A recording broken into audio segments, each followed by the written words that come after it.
get started. Hopefully other people will filter in. For those who don't know me, and I think there's probably no one in the audience that doesn't know me, I'm Jim Cohen. I'm the chairman of the Democratic Town Committee here in Stow, and I'd like to thank the members of the committee who've helped out in setting things up tonight.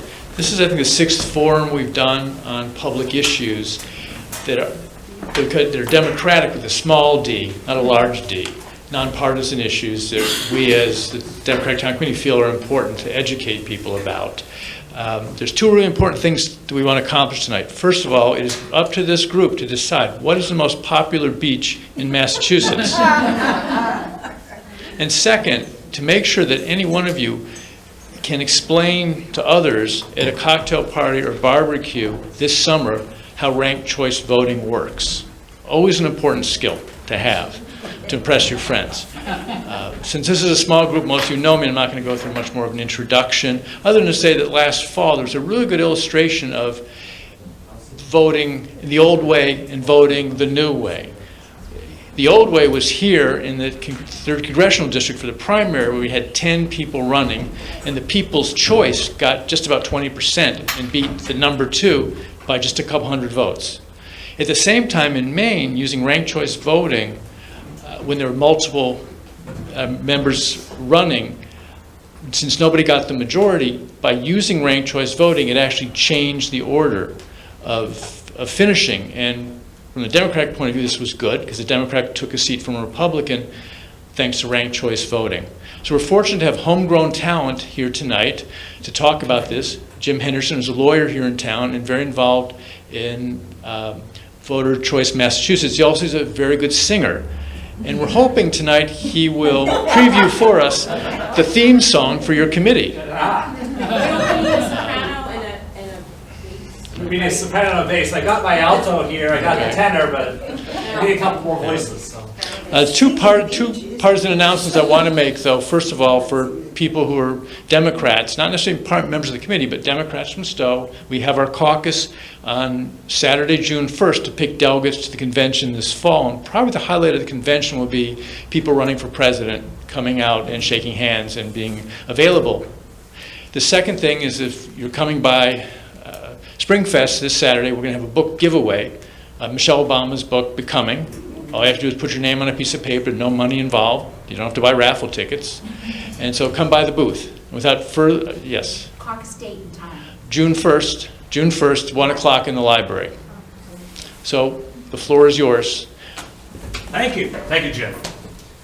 So the first thing I'm going to offer here is that for any of you who do have one of those barbecues this summer and need a little help, just give me a call. I'll be more than happy to lend a hand there. So yes, my name is Jim Henderson. I'm the General Counsel and Treasurer of Voter Choice Massachusetts. We can safely say the preeminent state-based organization supporting ranked choice voting in the nation. And we'll talk a little bit about the work that we're doing later on. Yes, great, got that there. So I got involved with ranked choice voting. Some people have asked, where did you get started with all this? And it actually goes back, at this point, about 17 years. For those of you who remember the gubernatorial election of 2002, where there was a fairly vibrant Democratic primary. And I was supporting one of the candidates who did not win the Democratic primary, but where the winner of that primary got considerably less than the majority. And that sort of began my interest in sort of election rules that suggest that we should be working toward a system that supports people who want, the majority of the community, not just a select plurality. But we'll get to those details in a little bit. So again, Voter Choice Massachusetts, if my computer will behave, there we go. Voter Choice Massachusetts, we've been around for a little over about 2.5 years at this point. We started in a small meeting in Boston with about 25 people in attendance, where people had seen what had happened in the 2016 election and said we can work toward a vibrant change to our election laws to actually make our system more, again, as Jim said, lowercase d democratic. And again, I'll go into some of that. So let me go first into what is the problem we're trying to solve with ranked choice voting. So I will begin with an example here that some of you may remember. Back in the year 2000, the presidential election, and particularly the election as applied in the state of Florida, where we had George Bush, Al Gore, within 537 votes of each other in that general election, neither of them having a majority. And then you had the third party and third place candidate, Ralph Nader, who had many, many, many fewer votes, but still almost 100,000 votes in the state of Florida, well in excess of that 537 vote difference between George Bush and Al Gore. And one of the questions we look at that is that what would have happened if Ralph Nader had not been in the race? Well, there is actually exit polling that happened that actually can answer that question. So in that election, there we go. The exit polling showed that roughly 27% of the people, 28% of the people who voted for Ralph Nader would not have voted for anybody else. They were Ralph Nader or die, and that's fine. There's nothing inherently wrong with someone saying, I only support one candidate. That's okay. Interestingly enough, 27% of the Ralph Nader voters actually would have chosen George Bush as their second choice.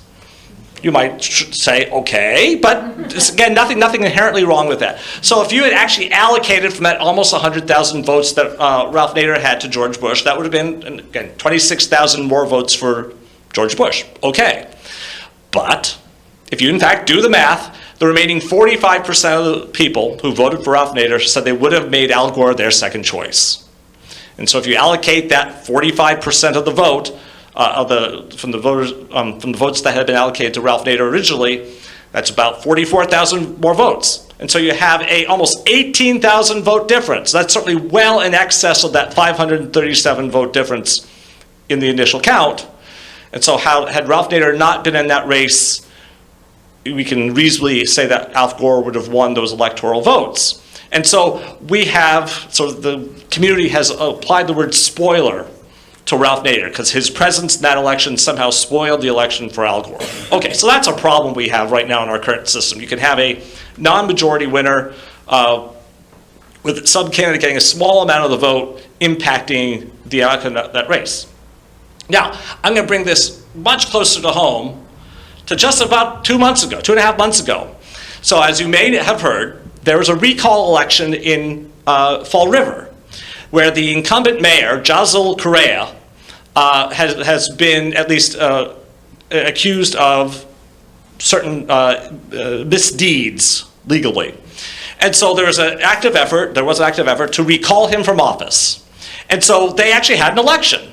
As you can see here, roughly 39% of the voters in Fall River wanted to keep Jazil Correa as their mayor, but that meant that 61%, a clear majority, a very, very clear majority of the voters of Fall River did not want Mayor Correa to remain in office. Pretty clear, right? So you'd think, all right, that means he's gone from office. Now, under Fall River rules, they actually had the replacement election the same day as the recall election. So there were actually two ballots. One, yes or no, keep him or not. And then if you recall him, who do you want to vote for? And they actually allowed Mayor Correa to run again on that recall election. And you can see here the outcome. So he got 35%. He actually got less support in that sort of second ballot than he did in the recall ballot. But here's the issue. You didn't have two choices, you had 5 choices in that election. And you can see a bunch of all these other candidates. So if you actually add these all up, you had Jazil Correa getting 35% of the vote. The other 4 candidates getting 65% of the vote. And again, an even starker difference than the original recall election. But because that election was held under plurality rules, not majority rules, Jazil Correa was recalled and elected at the same time. And you can see, you had 4 other candidates who essentially split the vote. Because you had all these people, same people, essentially saying, we want somebody else. But the people of Fall River had different choices, which is not inherently bad. But in this outcome, the people of Fall River essentially didn't get what they had voted for, essentially at the very same time.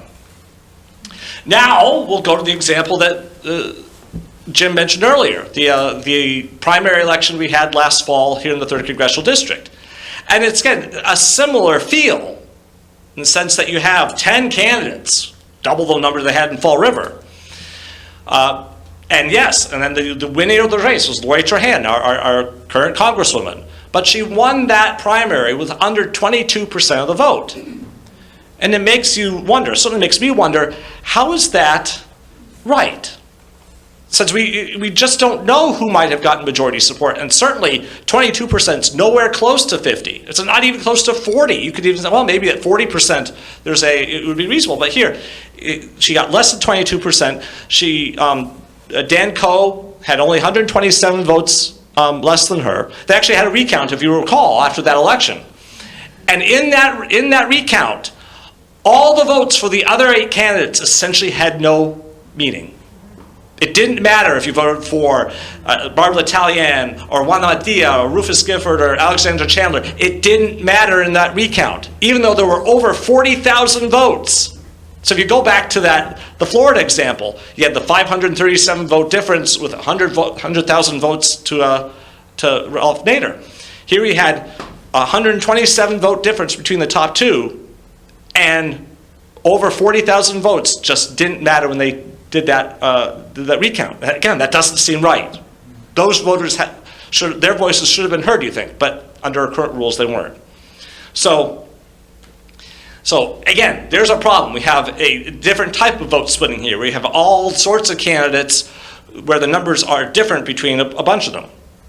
And again, if you are a party partisan, and you look at the election, at least the nomination of Lori Trahan in that race, arguably you want the strongest candidate going on into the general election, regardless of your party. If you're a Republican, same thing, but Republican, Democrat, you want the strongest candidate. And there's no indication, at least in this process, that Lori Trahan was the strongest candidate. She went on to win, but had there been a stronger Republican opponent, would the district have felt better or worse? I don't know. I think we'd want to know that who's the strongest candidate. And our current system does not answer that question for us. So, one of the questions we hear is, all right, how often does this happen, that someone wins a race with less than 50% of the vote? Remarkably often. You can see in this chart here, we did a research over 20 years of elections. And you can see, all right, so in U.S. Senate races, when there were 3 or more candidates, obviously, 1/10 of the time, the winner won with less than 50%. But you jump to the gubernatorial election, and it's over half the time. That's the top job in the state. And over half the time, the person is elected with less than half the vote. I'll say, one example where it hasn't happened is Secretary of State, and of course, that's the race I ran 9 years ago, so so be it. But I tried. So, the point being here is that it is not unusual in our current system that someone can win an election without getting 50% of the constituency, whether it's the whole state, whether it's your district, what have you. And so we have an inherent problem that we're trying to solve with our election system. So, our current system, the plurality system, we treat that as essentially being the spoiler in the process of electing people. It fails to guarantee that the winner gets a majority of the vote. It fails to eliminate this spoiler effect. And again, it's that spoiler effect. The flip side of that is people who are told, you'll waste your vote if you vote for person X. No one should be told that their vote is wasted. It discourages candidates from running, in the sense that if there are so many candidates, I was actually reading something today about what's happening over in England, where they have elections coming up in England for the European Parliament, and they're concerned that there are so many parties out there that are anti-Brexit, that candidates are now being encouraged to drop out of the race because they don't want the pro-Brexit parties to win. And so, again, inherently, I would sit here and say, why should we be telling people not to run for office? It's a hard thing to do. I respect anybody who does that, regardless of party. But our system somehow discourages that.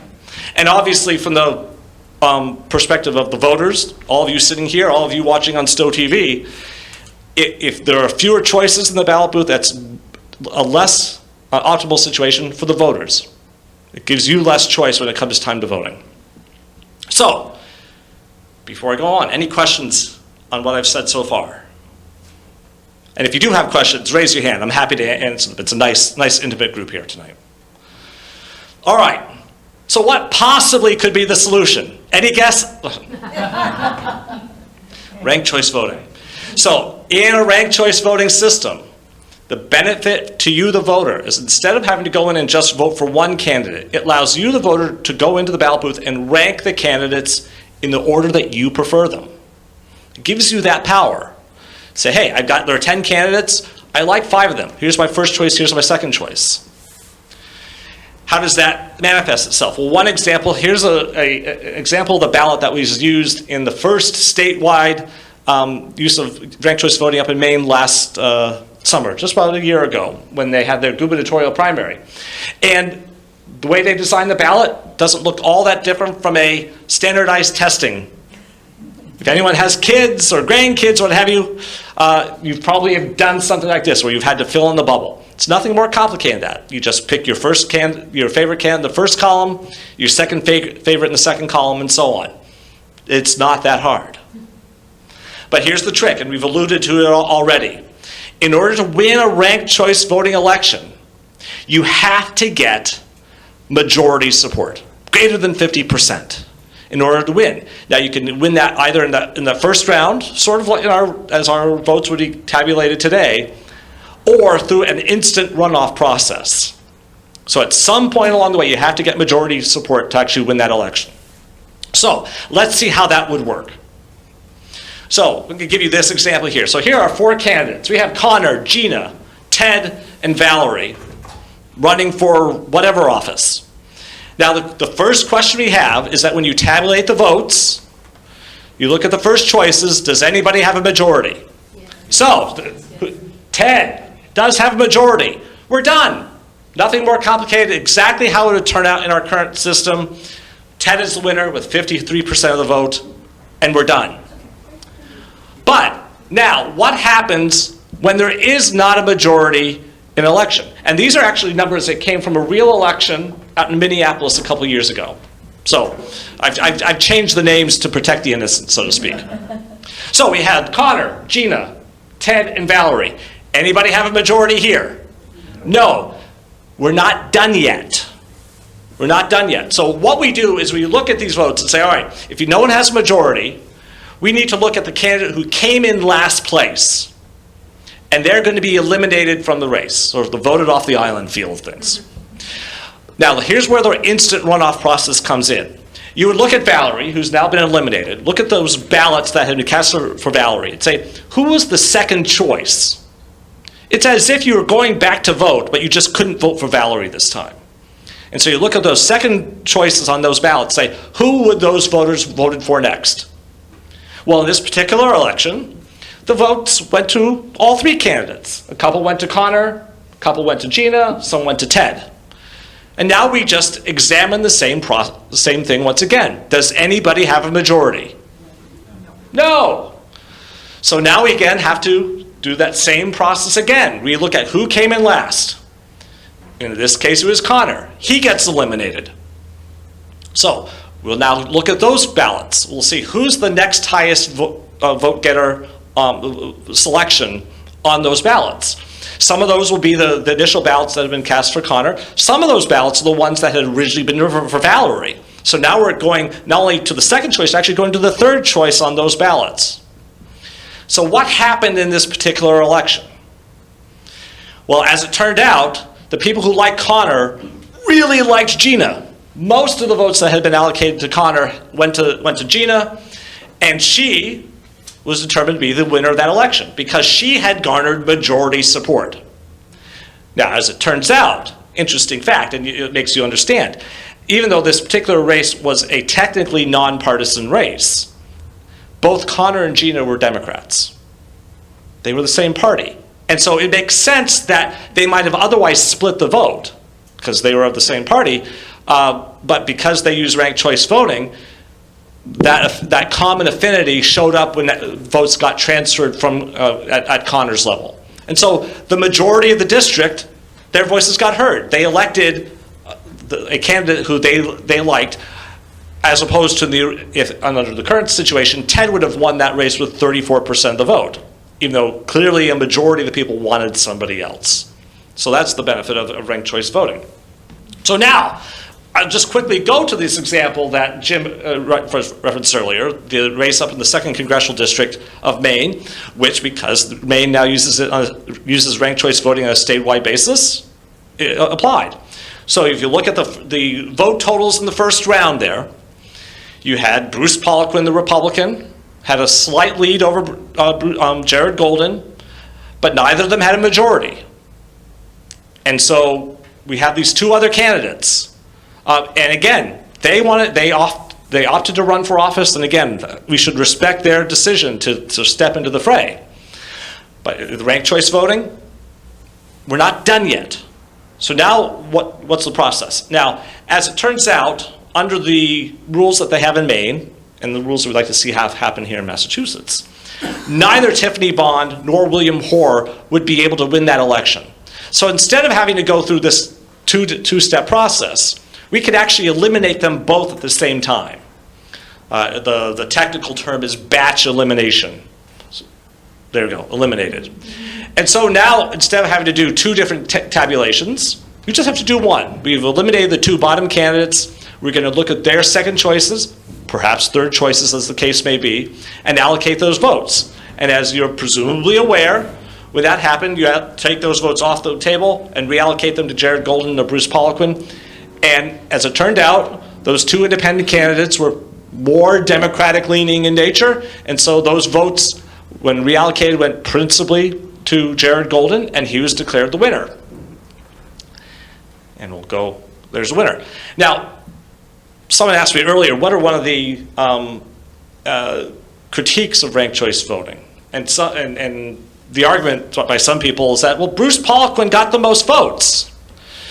And here's the analogy that I heard, which I liked a lot. It's like he was leaning after the first quarter of the game. The game wasn't over yet. And so you can only determine that winner of that race when you're applying ranked choice voting, when you've gone through the entire process.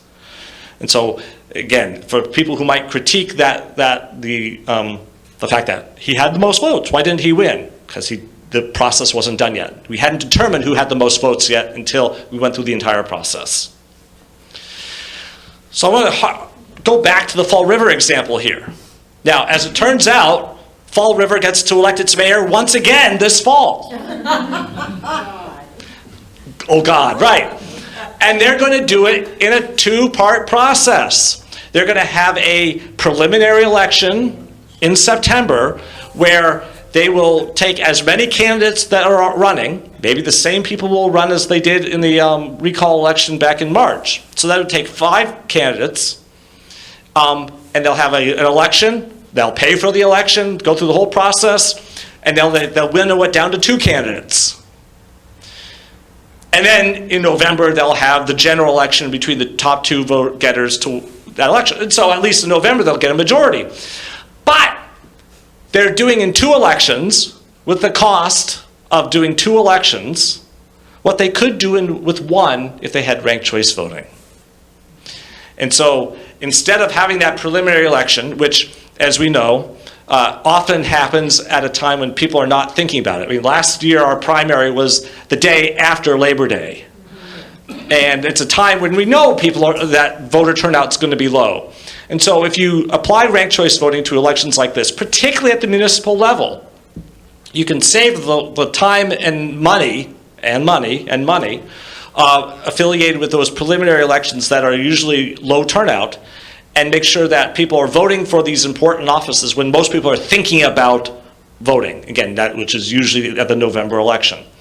So by applying ranked choice voting at the municipal level, you can save that money, you can improve turnout, which means that you really get to better understand the desires and the preferences of the voters, and you avoid the vote splitting we saw that happened in the recall election where, again, the 4 other candidates split the vote. So again, lots of great reasons to use ranked choice voting. Now, Is that all clear? Any questions? I want to make sure that I'll take no questions as I'm doing okay. So we'll go on. So one of the great byproducts of ranked choice voting is that there's an incentive to be more civil on the campaign path.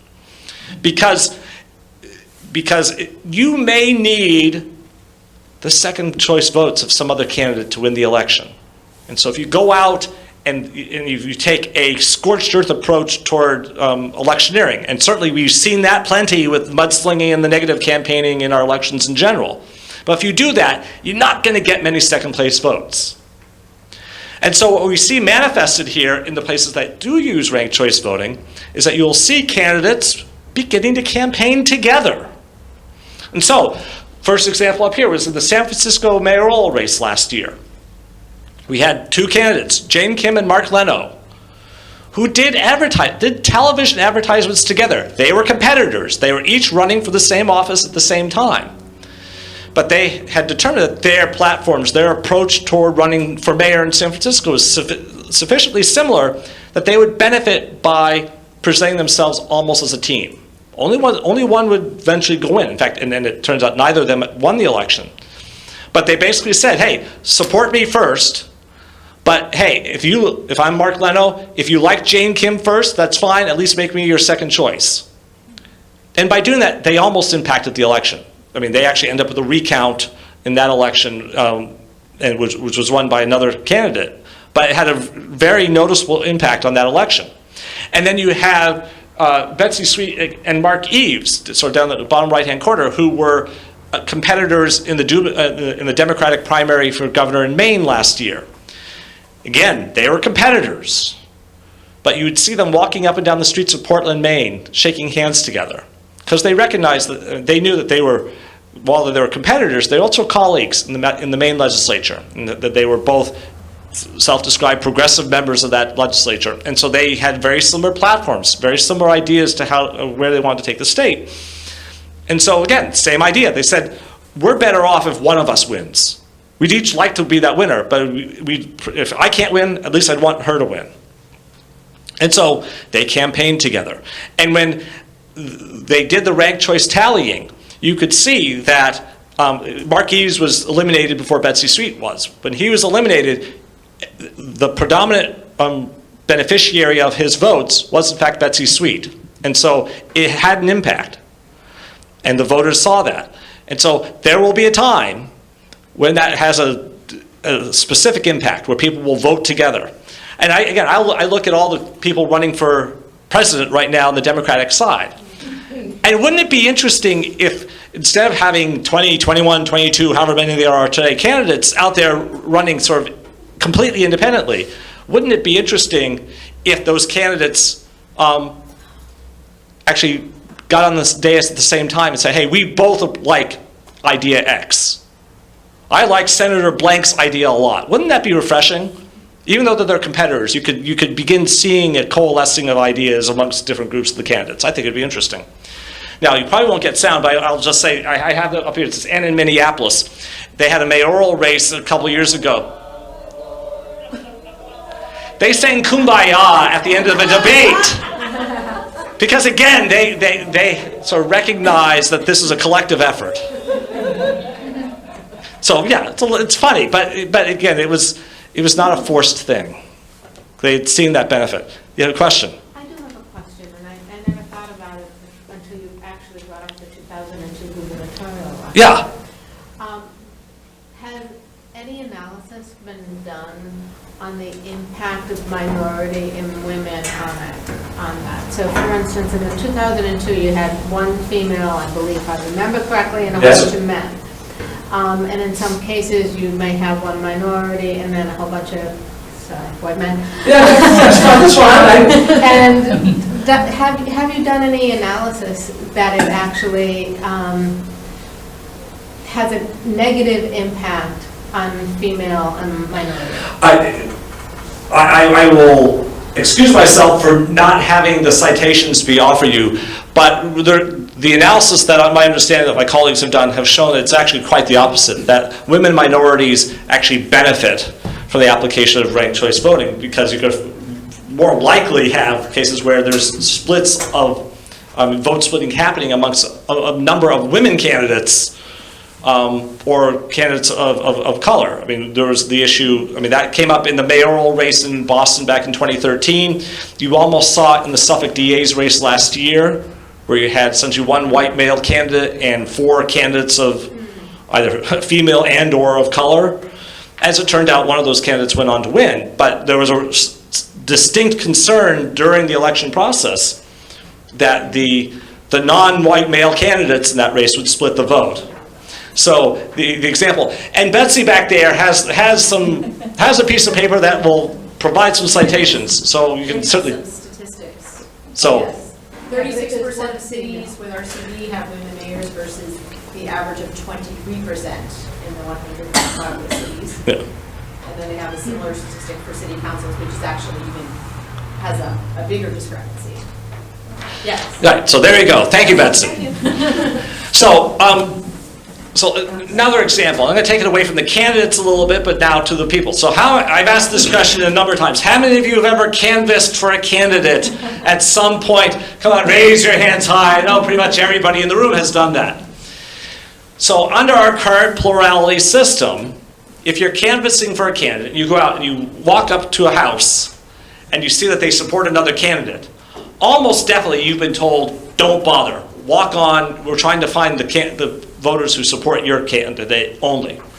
And so if you're that purple canvasser, you go up to the house with the orange sign in front of it, you're going to be unhappy because you don't have a supporter and you've been told don't bother. That's under our current plurality system. But under ranked choice voting, again, there's a different incentive because those second place votes all of a sudden become more important. And so that purple canvasser, even though they see the orange sign out in front of the house, there's still incentive for them to go and engage. And even if you can't convince that orange voter to change their mind, maybe you get them to rank your candidate second, and maybe that's what impacts the election at the end of the day. And so what happens is it's not only the voters, not only the candidates who have an incentive to be more civil, there's an opportunity for the people who are doing the work on the ground to engage more, to talk a little bit more, maybe even engage in an exchange of ideas, and that might make the body politic even more civil. So again, if we're all thinking in those terms. And again, there was an example that Santa Fe, New Mexico used ranked choice voting for the first time last year.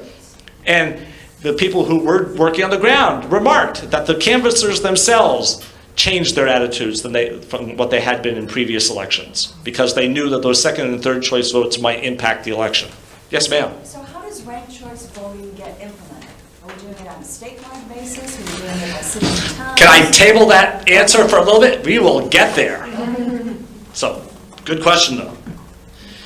So, just to finish up this section on the solution that we're trying to present here, that we look at as ranked choice voting as a real practical solution to some of these issues that we see in our election system. It eliminates that concern about spoiler candidates or about vote splitting that would result in, again, someone being recalled as mayor and then elected at the very same time. It encourages more people to run because, again, there's no necessary downside for someone jumping in. I mean, and it's hard enough to run for office as it is. So we're not going to have candidates coming out of every nook and cranny here. But if someone wants to run for office, they should be encouraged to do so. And ranked choice voting eliminates some of the disincentives for doing that. It certainly curbs negative campaigning. I think we all would agree that that would be a positive thing for our political process. And most importantly, it gives you, the voters, more choice in the ballot booth and ultimately more voice in how your government is run.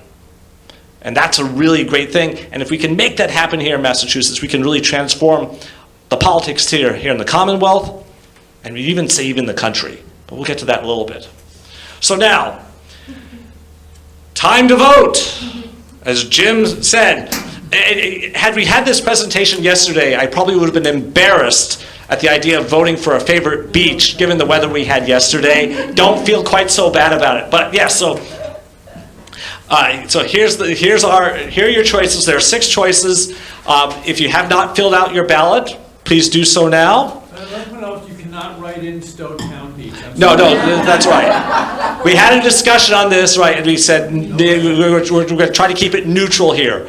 So, yes, so whether you're pro or anti Lake Boone, not a point, not an issue here, this vote. So one thing I will preface here, we have these 6 choices, because we have a relatively small number of votes here. Again, it may create an interesting outcome when we do the tabulation. So I'm going to sort of alert you to that. It's not an issue you see when you have tens, hundreds, or thousands of voters, but when you have a small number of people, sort of weird things can happen. So I'll just alert you to that. So take advantage of this time to fill out your vote for your favorite beach. You can rank them. Yes, sir. Yeah, I guess you can explain that. I don't know how, if I only have 2 or 3.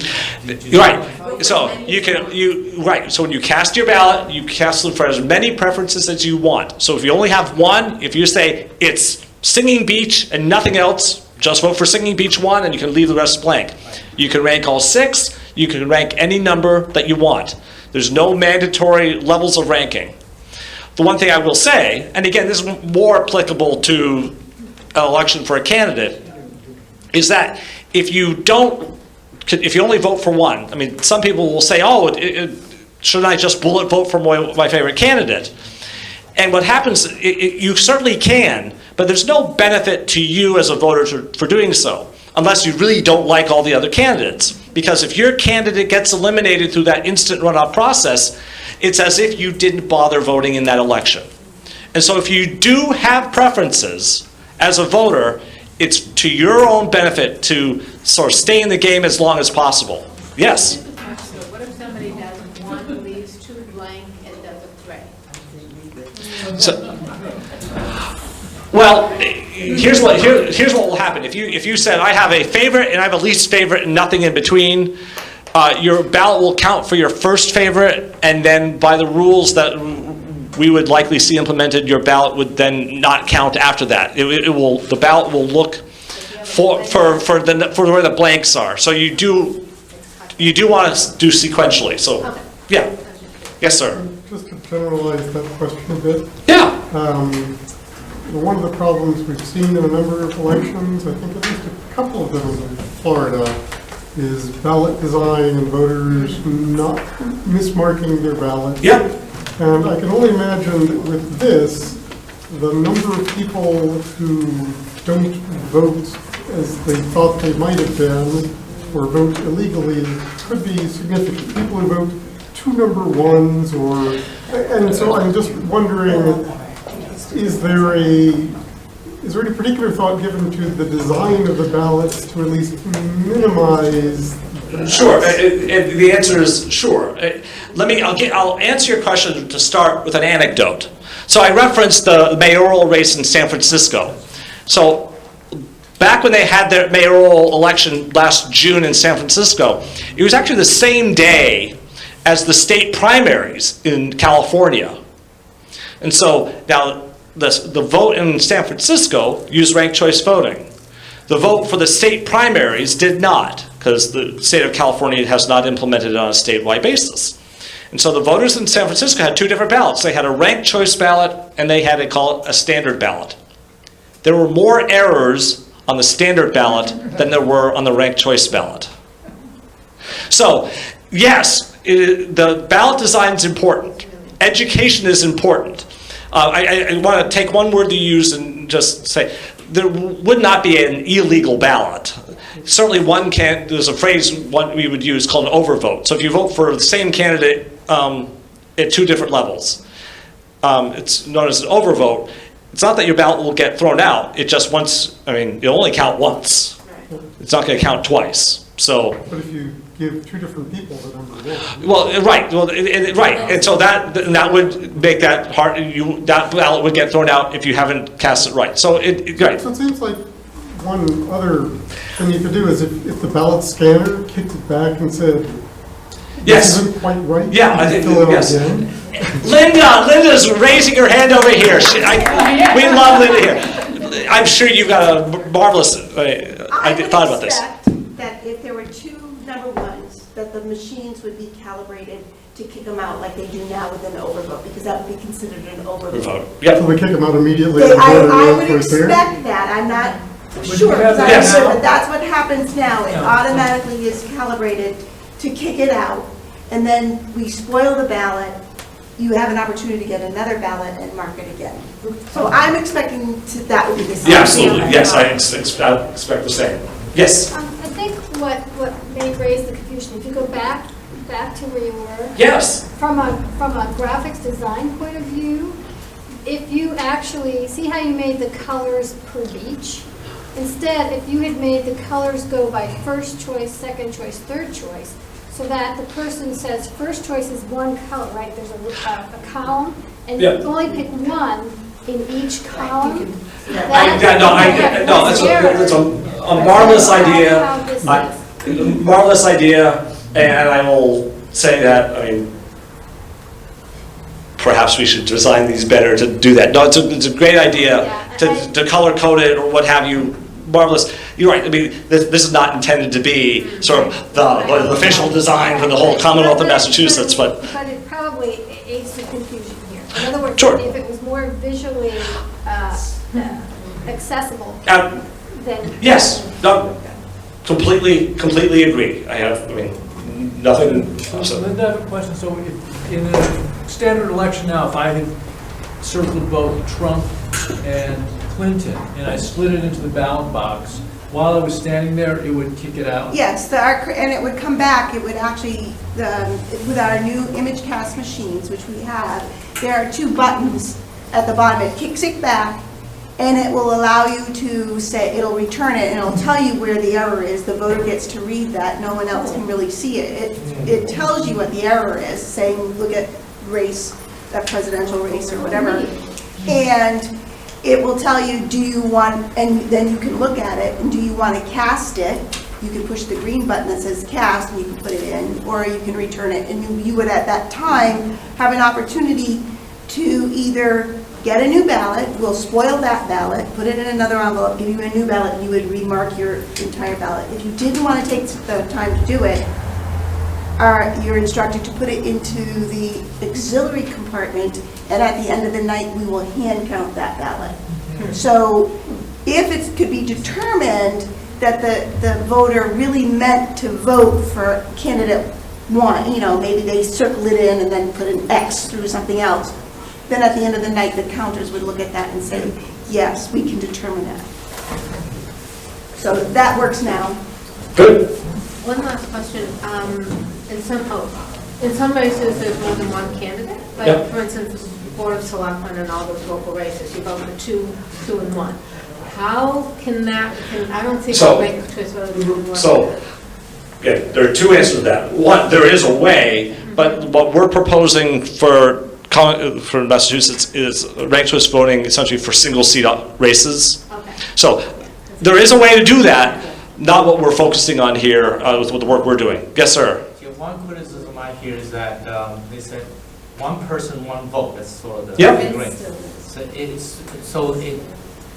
This is more sophisticated than that, right? Because how do you reply to someone who says, very stubborn, Yeah. one person, one vote, that's it, one person, Right, you so- don't get one. One ballot. That's right, well, right, because everyone has that one ballot, and each round, talk about that instant runoff process, and in each round of the instant runoff process, each ballot is counted only once for one candidate. It's always one person, one vote. Again, it's as if we said, oh no, you gotta come back and vote again, one person, one vote, except we're not asking you to come back. We've already know what your preference is by expressing it. So when we count each ballot in each round, each ballot counts only once for one candidate. So, and it's been found. I mean, that question has been posed before courts already, and courts have determined quite clearly that one person, one vote is not violated by the use of ranked choice voting. So, all right. Yeah. So we finished the entering everything. We'll do that. We'll do. Okay. But, Yes. Keep us a surprise. just so you folks know, I did actually get one that someone cast 2 votes for the same beach, and manually counting them. I'm not a machine, so I didn't pick that up as I was collecting them. But what I did was I just didn't count the second vote for the same beach, Right. and I just Yeah, Right. Sorry. And again, and what would happen in that case, if that beach got eliminated, the second vote for the beach wouldn't matter because it's been eliminated. So, again, voting, say, hey, this beach is my first, second, and third choice. If it gets eliminated, it doesn't mean it gets resurrected for your second or third choice. So it's gone. Okay.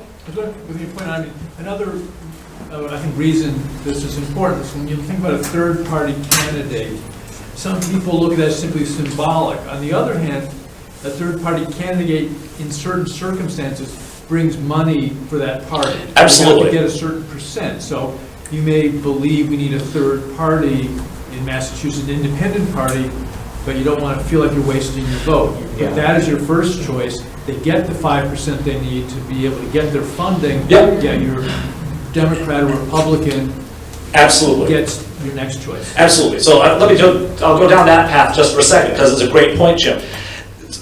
One could ask, so what's important about having third parties here?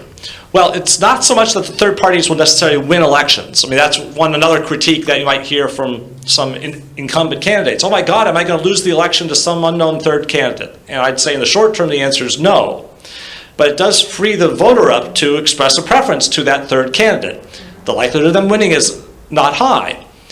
But and I'm going to use, let's imagine that a Democrat wins the election, but they needed the votes of the Green Party candidates in the state. Well, if that Democrat says, I don't care what the Greens say, screw them, I'm going to ignore them altogether, how many Green votes are they going to get at the next election? Not very many. They may not win. And so by having that Green candidate there, they might have some policy things that they want addressed, that the people who were aided in their election by those Green votes, maybe those elected officials will take some of those ideas up. And so even the candidates and the parties who don't win might eventually have their ideas put before the legislature or where have you because of that impact. And certainly, your very point, if the voters are freed up to vote for their preference, right now, most third-party candidates, if you look at a statewide election, absent an unusual set of circumstances, will get 2, 3, 4, 5% of the vote because there are voters out there says it's the wasted vote concept. I'll waste my vote, even though I like them, I can't vote for them because I'll waste my vote. With ranked choice voting, you can free yourself up. So just to take the other side of the political spectrum, imagine that libertarian candidate who under our current system might have only gotten 4% of the vote. What happens when all of a sudden they get 15% of the vote? They don't win.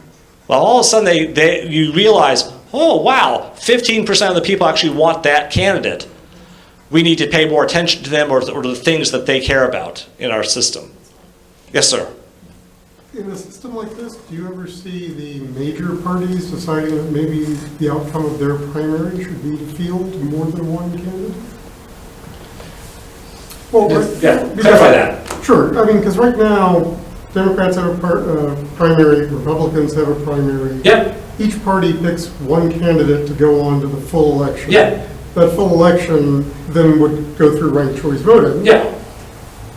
Would it maybe be better at that point for the Democratic Party and the Republican Party to say, I don't know, maybe we should send 2 candidates each? Well, Or maybe one party says, I'll take 2 because we don't know who's best against this other guy. Theoretically, you could do that. I mean, and you look at the example of how they run their elections down in a couple of the southern states. I'll take Louisiana just because I know that they do that. So they have their election on election day in November, but they have a rule saying that if no one gets a majority, then they have to have a runoff election about a month later. And you will find that there'll be multiple candidates from each party. There'll be a couple Democrats, a couple Republicans, maybe a couple third parties running in that election. And essentially what they're doing is they're having what we look at our preliminary election, but on election day. Now there's a good thing about that, in the sense that people are voting at a time when you get the highest turnout. But the problem is that if you don't have a majority winner, they have their runoff election a month later, early December. What do you think happens to turnout in a December election? And so the hybrid would be, just take the Louisiana approach And you could say, you wouldn't even have to have a primary if you didn't want to, or you could. But right, you could throw in multiple candidates, and then with the ranked choice system, you winnow it down to one in that one election at the November election day when you have the highest turnout. So, has that happened in any of the states? well, again, Maine is the only state that's using it on a statewide basis right now. So, hasn't happened in Maine yet. We'll see what happens after we enact it here in Massachusetts. How about that? So, talking about Maine, we've mentioned a bunch already, but it's worth. There we go.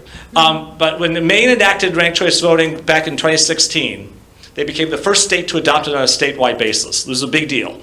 We'll talk about how ranked choice voting has grown in the country otherwise. But to have a statewide adoption of ranked choice voting was a really big issue, and it was really the catalyst for the movement we're seeing here in Massachusetts right now. Interestingly enough, ranked choice voting is used all over the country in a variety of ways. So there are a number of cities around the country. You can see the states that look like dark blue or purple up here. There are cities in each of those states that are currently using ranked choice voting in elections. There are a bunch of cities around the country that are awaiting their first implementation of ranked choice voting. Looking at here, I'm trying to find a good example. Michigan, I think it's Ferndale, Michigan, and I think the place in Oregon, Benton County, places that have adopted ranked choice voting. The city of Amherst here in Massachusetts has adopted as part of their city charter, or maybe town charter, and they'll be using it for the first time in an upcoming election. So there are a bunch of places that are awaiting their first use. You'll see these dark green, the green states in the South. You'd say, really? Louisiana? Mississippi, Alabama? They use ranked choice voting for their military ballots. And it's partly because of this election system that they have in place, where they'll have a quick turnaround for that potential runoff election. There's not enough time to get new ballots out to the military and overseas voters, and so those states that have that system use ranked ballots for the military voters. I guess I'd sit and say, if it's good enough for the people in uniform, why not the rest of us? So here you can see how the ranked choice voting has grown in use around the country. So Cambridge has been using a form of it for their city council for over 75 years at this point. But really, since San Francisco adopted it in 2004, we have a steady rise in adoptions around the country. And again, we have some new places that are going to be using it for the first time coming up in the current year and in forthcoming years. So a nice steady rise in the use of ranked choice voting. Just under 5 million people around the country right now live in jurisdictions that use RCV. RCV has been used around the world already. Australia has used it for 100 years. 100 years for the election of their members of parliament. And so one not common critique, but one you might hear is, is this a new idea? Has it ever been tested? It's been tested for a century in Australia. We know how it works, and it works well.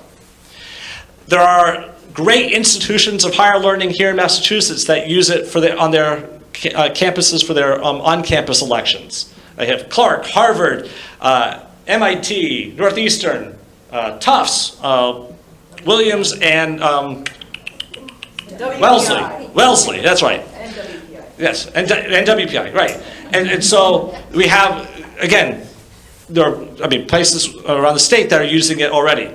A couple of noteworthy national organizations use it for their internal elections. The National Organization of Women, the American Political Science Association. You'd think the political scientists might have some idea of how to do this process. Now there's one prominent additional organization that uses it. We're not allowed to say. You're not allowed to say because you know the answer. Anyone want to make? There's one more space in there. Anyone want to make a guess? No. Right shape perhaps, but no. No, it's the Oscars. The Oscars uses RCV to determine the winner for Best Picture. Now, we've done a lot of work at Voter Choice Massachusetts over the past couple of years to reach out to organizations around the Commonwealth to get their endorsement. And you can see the list of some noteworthy organizations around the state that have embraced the idea and are hoping to see it enacted here in Massachusetts. The Democratic Party, 2 years ago, made it part of their party platform. And so, certainly the most prominent party in the state has officially supporting ranked choice voting. But again, lots of great organizations from different backgrounds are supporting that. Some prominent people around who are either current or former members of government here. So you have former governors Deval Patrick, is out in favor of ranked choice voting. Bill Weld, so a nice even split from a party perspective. We have, Lori Trahan has come out in favor of ranked choice voting. Jim McGovern, Seth Moulton. The name up here that, again, I know oh too well, Bill Galvin has come out in favor of ranked choice voting. We were very pleasantly surprised when that happened, but we're very excited about it. It gives us hope that there'll be buy-in if we can get it enacted, that we can get it implemented in a way that will be good for the voters, good for the town clerks and city clerks around the Commonwealth. And currently, almost 90 members of our current legislature have in one form or another come out in favor of ranked choice voting. And it's not more simply because we haven't talked to all of them yet.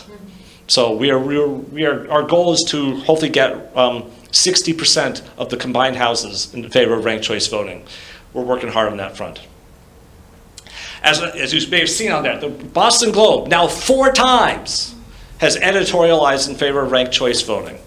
They opined in connection with our 3rd congressional district race, but they have come out again and again looking at RCV as being an important reform here that we should be adopting here. And you don't have to read the entire editorial here from last August on the screen. We have copies in the back if you want to read what the Globe had to say back then. So, Voter Choice Massachusetts is currently undertaking a legislative strategy. We have bills currently in front of the legislature that would enact ranked choice voting. We are in the process of speaking to all 200 members of the legislature to answer their questions and to educate them about RCV and hope them to sign up as one of the co-sponsors of these bills. If the legislature does not act in time, however, we are also preparing for a ballot strategy, and I can talk about that in a little bit. In order to be successful, whether it's the legislature or a ballot question, we are looking to do a couple different things. We're trying to sign up new supporters, make sure that we know the people out there who agree with us that ranked choice voting is an important reform to be adopted here in Massachusetts. Like any other political campaign, yes, we have to raise funds. And then thirdly, and again, you saw the list of organizations. That list of endorsements is great. We can always use more organizations across the political spectrum to come out in favor of ranked choice voting. So quickly, we have 2 bills that we want everyone to be aware of. So there's a bill that would adopt ranked choice voting on a statewide basis. There's a Senate bill and a House bill. The numbers are up there. And it would apply ranked choice voting to all state and federal elections in the Commonwealth. There's a second bill we refer to as the local option bill. What this would do is it would change the home rule petition rules. So right now, if you were a city or town that wanted to adopt ranked choice voting, you would either have to go the path that Amherst did, which was basically adopt a whole new city or town charter, or you'd have to apply to the legislature for the right to change the rules in that city or town. Our local option bill would get rid of that second process. And so that if a city or town, by their own vote, said, yes, we want to use ranked choice voting, they would be allowed to. You wouldn't have to go through the home rule petition and get the legislature to speak out in favor of it. And likewise, subsequently, if the city or town wanted to get rid of it, they could do it without going through a home rule petition process. So we very much simplify and encourage cities and towns to adopt it should they feel it would be advantageous for them. Yes, ma'am. Now, would it be correct to assume if a town adopted it, Yep. they would only be able to use it in town elections, or could they use it in state elections and that would? No, it would just be for and that works, that same logic holds up. Right, so it would just be for the town, for whatever the municipal elections are. If the town adopted it, but the state did not, it would just apply to town or city elections, not the statewide. But if a state did it, like seemingly Maine, it could only apply to like governor's races, or could it apply to Senate? It would apply to all elections that are considered to be state elections. So it would be all the statewide offices, it would be governor's council, it would apply to members of Congress, US senator, all of those races that are on what's referred to as a state ballot would be impacted by that first bill. It would not impact bills, elections that are simply at the municipal level. So elections for mayor or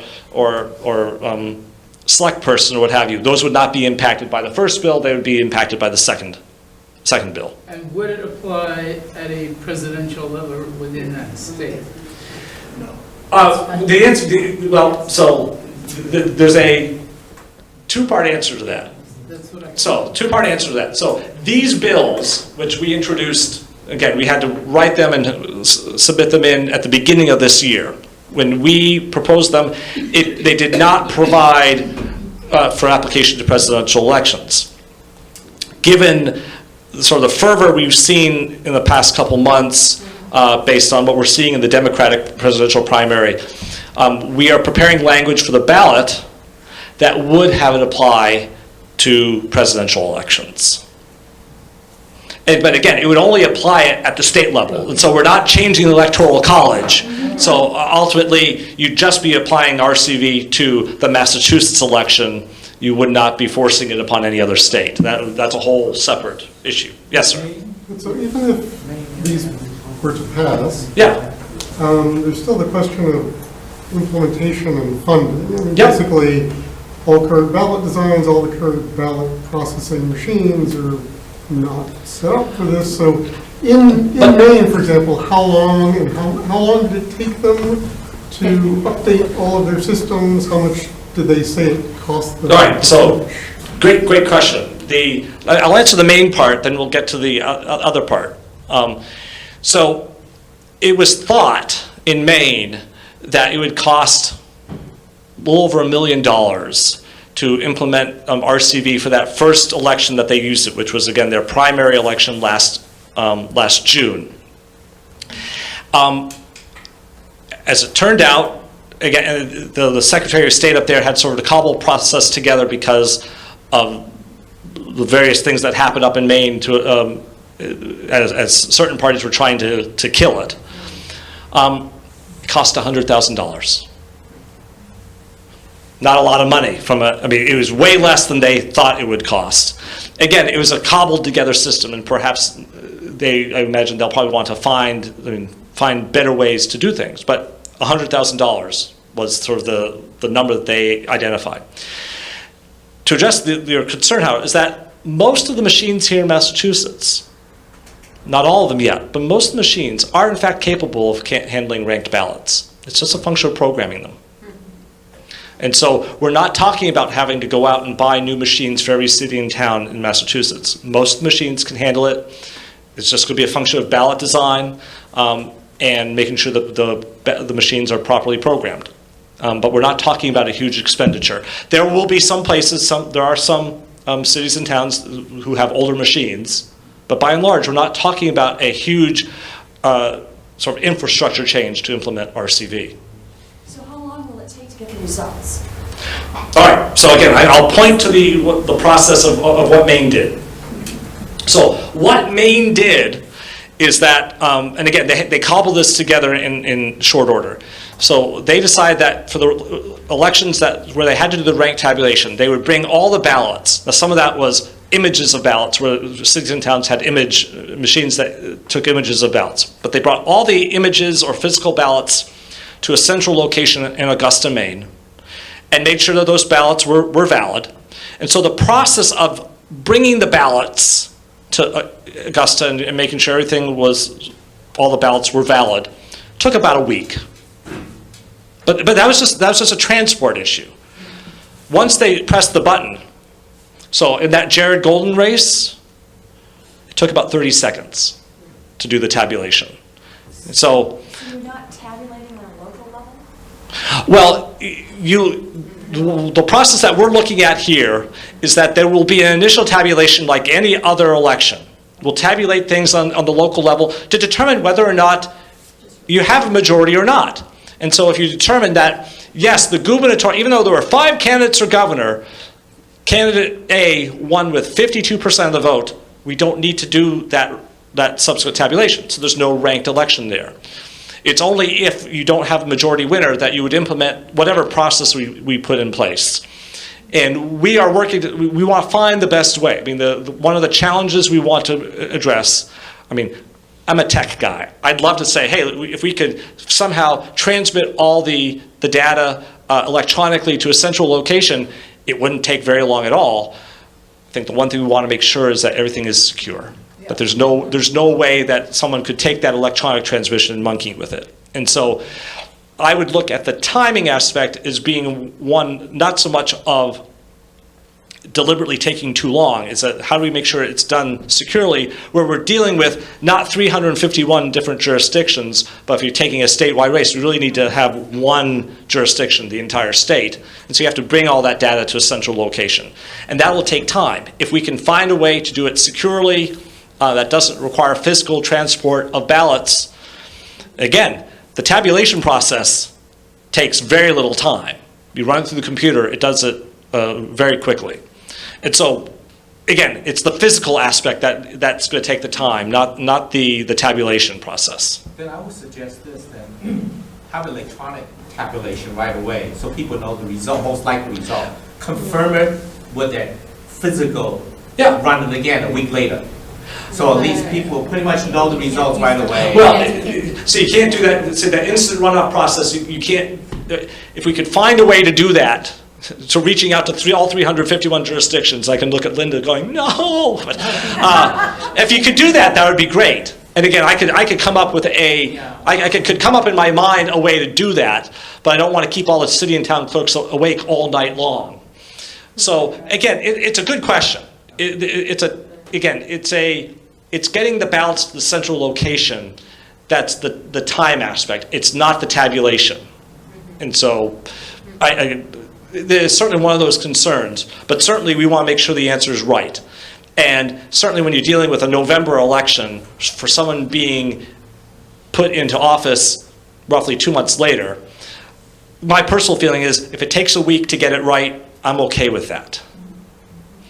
Betsy? I just want to make the point that, because this is a concern that comes up, I feel like in just about every meeting, people are concerned about the time, the additional time it would take.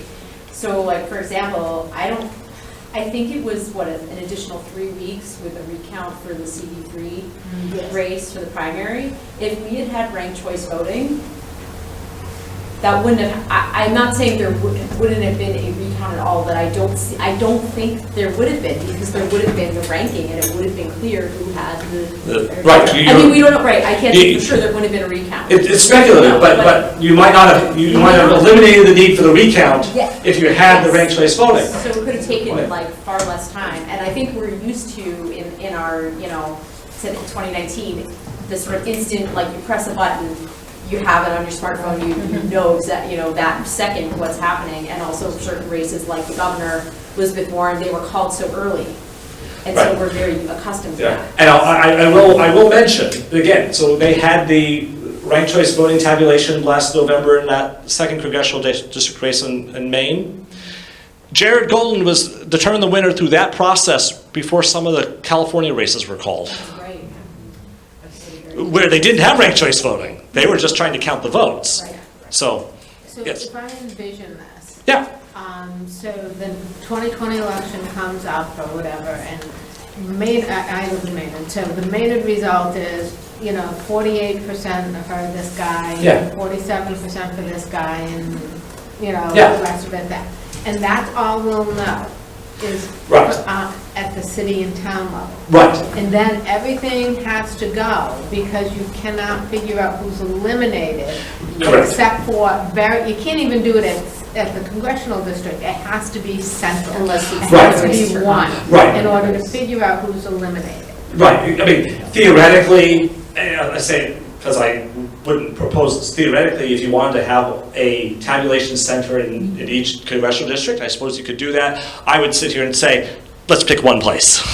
And because most likely those ballots that need to be tabulated for a ranked choice election in the congressional district might also need to be tabulated for a ranked choice election for Attorney General. Right. And so. And if you did it at the congressional level, who's eliminated might might be different in congressional one versus New Oh, that's right, because those So are it's obvious that it has to be done centrally. centrally. Absolutely. Okay. Yeah, yeah, yeah, yeah, Making yeah. sure Yeah. that I measured it right. Absolutely.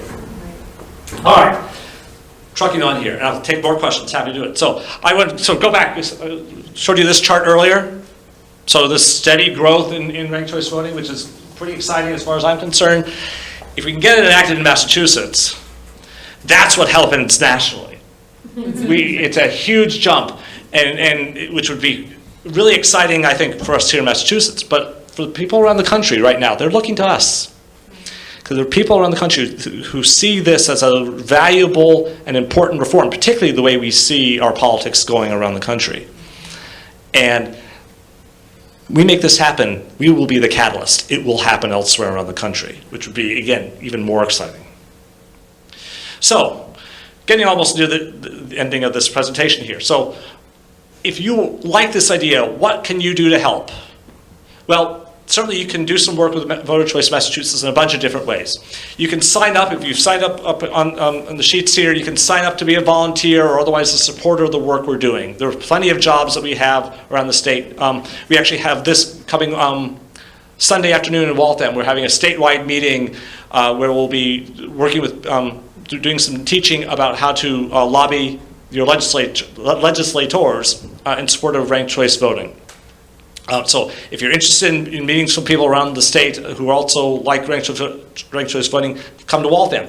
You can reach right out to your legislator. Reach out to whether Kate, right, Kate or Jamie Eldridge or whoever it is, and tell them that you support it and you want them to support ranked choice voting as well.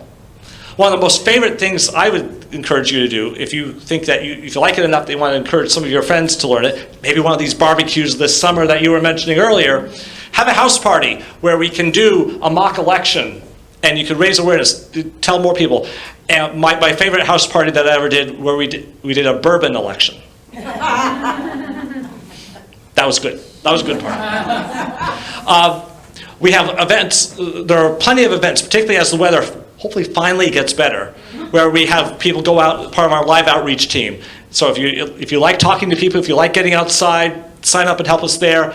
And if you just like being on the phone, you don't want to go out, we need help calling our own supporters to help them get out to events and to get them engaged with our volunteer efforts. So if any of those or anything else of that nature would be of interest, please sign up and help out. I want to very much appreciate the volunteers who came out here to help out here tonight. I mean, we can't do this without you. I'm so appreciative.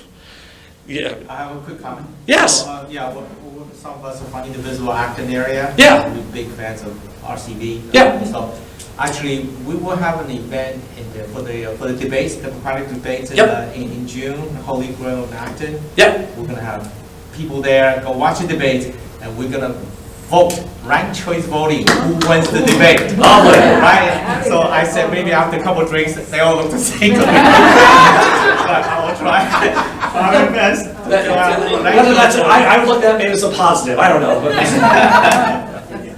But yeah, so that's some of the things we're doing. Like, you just said barbecue, so this is like, use the Absolutely. debates. So, Yes. I was thinking about this, if someone were to have like a group at their house, could we contact you? It seems to me like I might be willing to have an evening doing that, but I would like your slides. Oh, absolutely. Trust me, especially if you decide to do the bourbon election, you won't have any problem getting one of us to show up for that. Oh, okay. Yes, sir. So do you have this presentation on your website?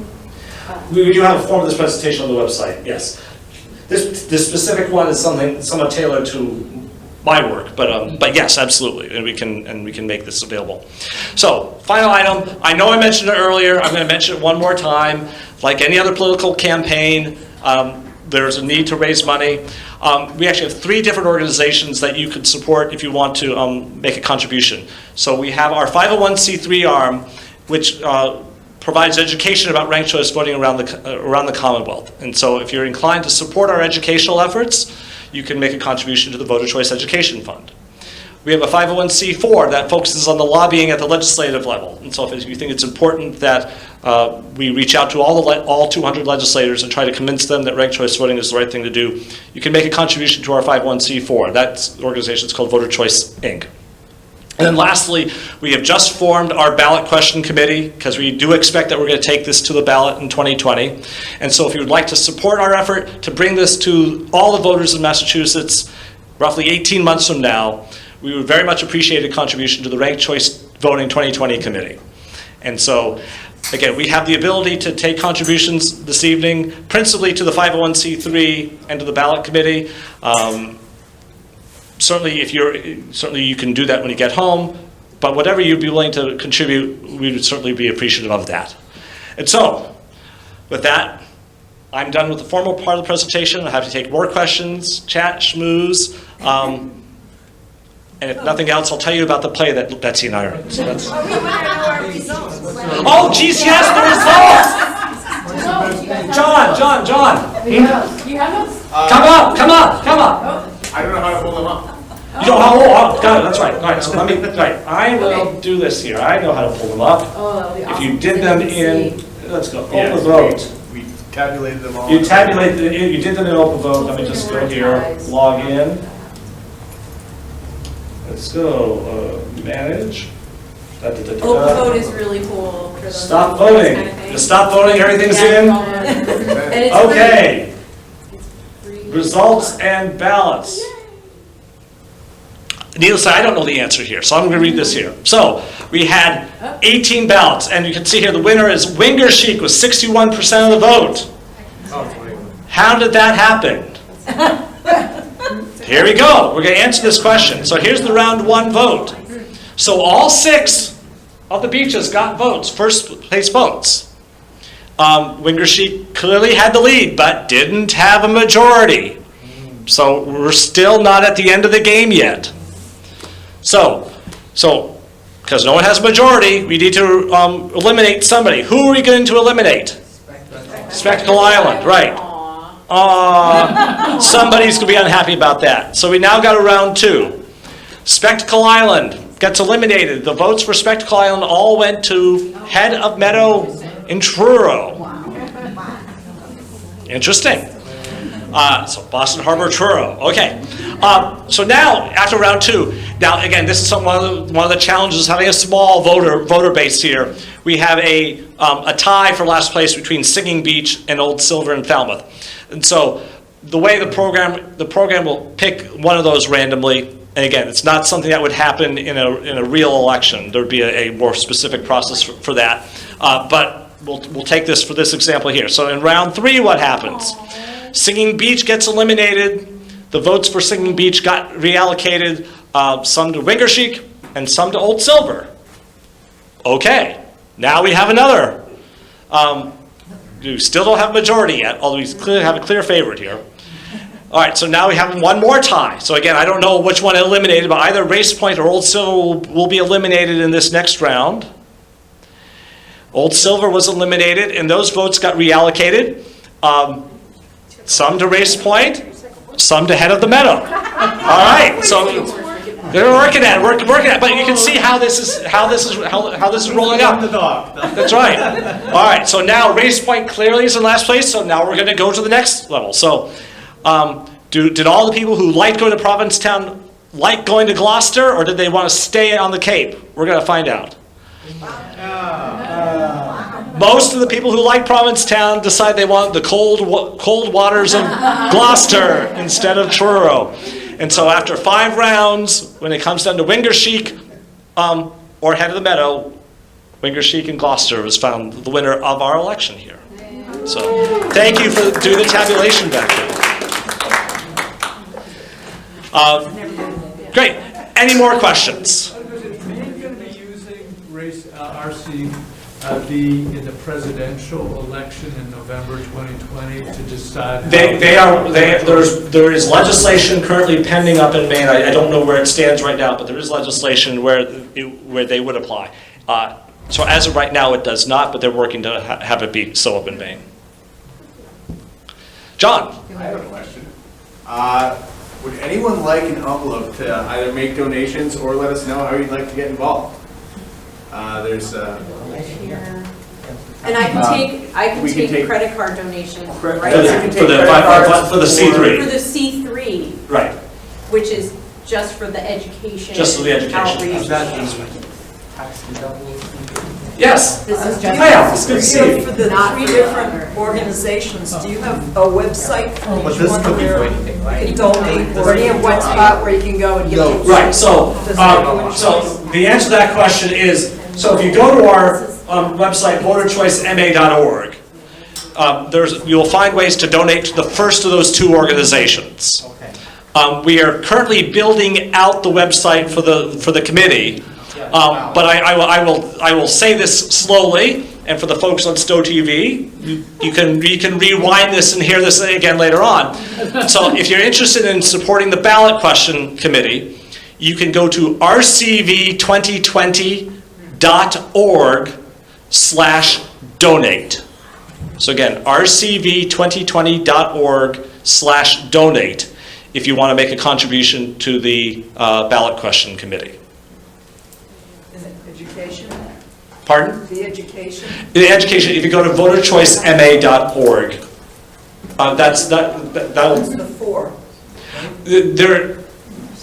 there should be a button there. I think right now, if you click on the donate button on that website, it will take you to the 501c3 donation page. I think. Last time I checked, but if it doesn't, there is a other website, voterchoicefund, I believe, .org, that is for the 501c3. So, anything else? How do we find out what legislators are signed on? Do you have a list? There is I believe there's a list somewhere. Aren't we up to 87? total? Right, yes, 87 or 88. Between the two bills or just the statewide? It's between the two bills. Yeah, because there's obviously overlap. Some, again, We need, Yeah. we need a majority, right? majority in both houses, And right, actually more if the governor vetoes. right. There is a place on our website where we have that. I don't recall exactly where it is off the top of my head, but we do have access to that information somewhere. I can let people know because we're here in Stow, and there's major people too, don't know about the Acton and Concord folks. Kate Hogan is signed on to the municipal bill. Local option The bill. local option bill, but not the statewide. So you can, I would encourage you, if you think that we should have statewide RCV, to contact her office and express your opinion. And Tammy Gouveia is on both, at least statewide, both, I would assume. Yeah. I don't know. And Jamie Eldridge is on And, both. well, Jamie, yeah. Oh, yeah, Jamie is a co-sponsor of both, yeah. So when you say 88, are you saying because 40 people or? It's No, between the total two. between the House and the Senate, there's like Okay. 87 or 88, yeah, Yeah. yeah, got it. I forget the breakdown. Great. Thank you.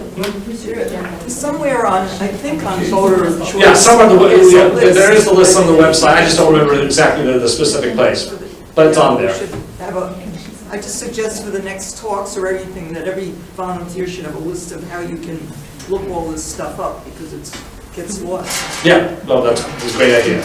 The other thing is, what I'm sort of noticing, and I don't know if it's true, but it's so important to actually pick up the phone, or do an email, pick up the phone and call the office of your Absolutely. person. And, you know, I just see that there's so much like, oh boy, and you're going to a party and everything, and then that next step usually has to be taken in the daytime, you know. Again, as I said, So- yeah, again, we have these three things we need to do. It's certainly getting those endorsements, getting the support of the legislatures, but reaching and getting the fundraising, and so we have all these things. We have different. The thing is, Yeah. they won't listen to any of that if they're not hearing from, I- it's amazing how powerful it is, because they don't hear from that many people. Yeah. Oh, So if you absolutely. just have 10 Make the people phone call. Absolutely. You know, the actual legislator, that's who's voting for them. They really, Yeah. you know, listen to that. Absolutely. Absolutely. All right.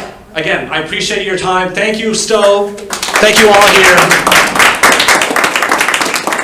And yes, just lastly, for the folks on TV, on TV.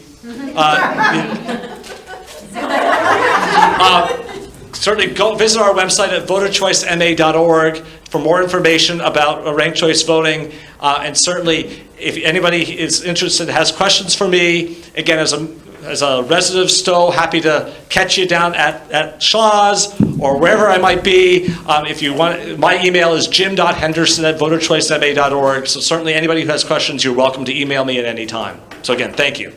Yes, John. I found the URL where you can find the status of your reps, and it also has email templates that you can use to contact them if you're interested. It's voterchoice.org. voterchoicema.org. At voterchoicema.org/state_house_take_action. Got it. State House Take Action with underscores. Do we need to officially shred the ballots? No, we need to recount later. We need to recount.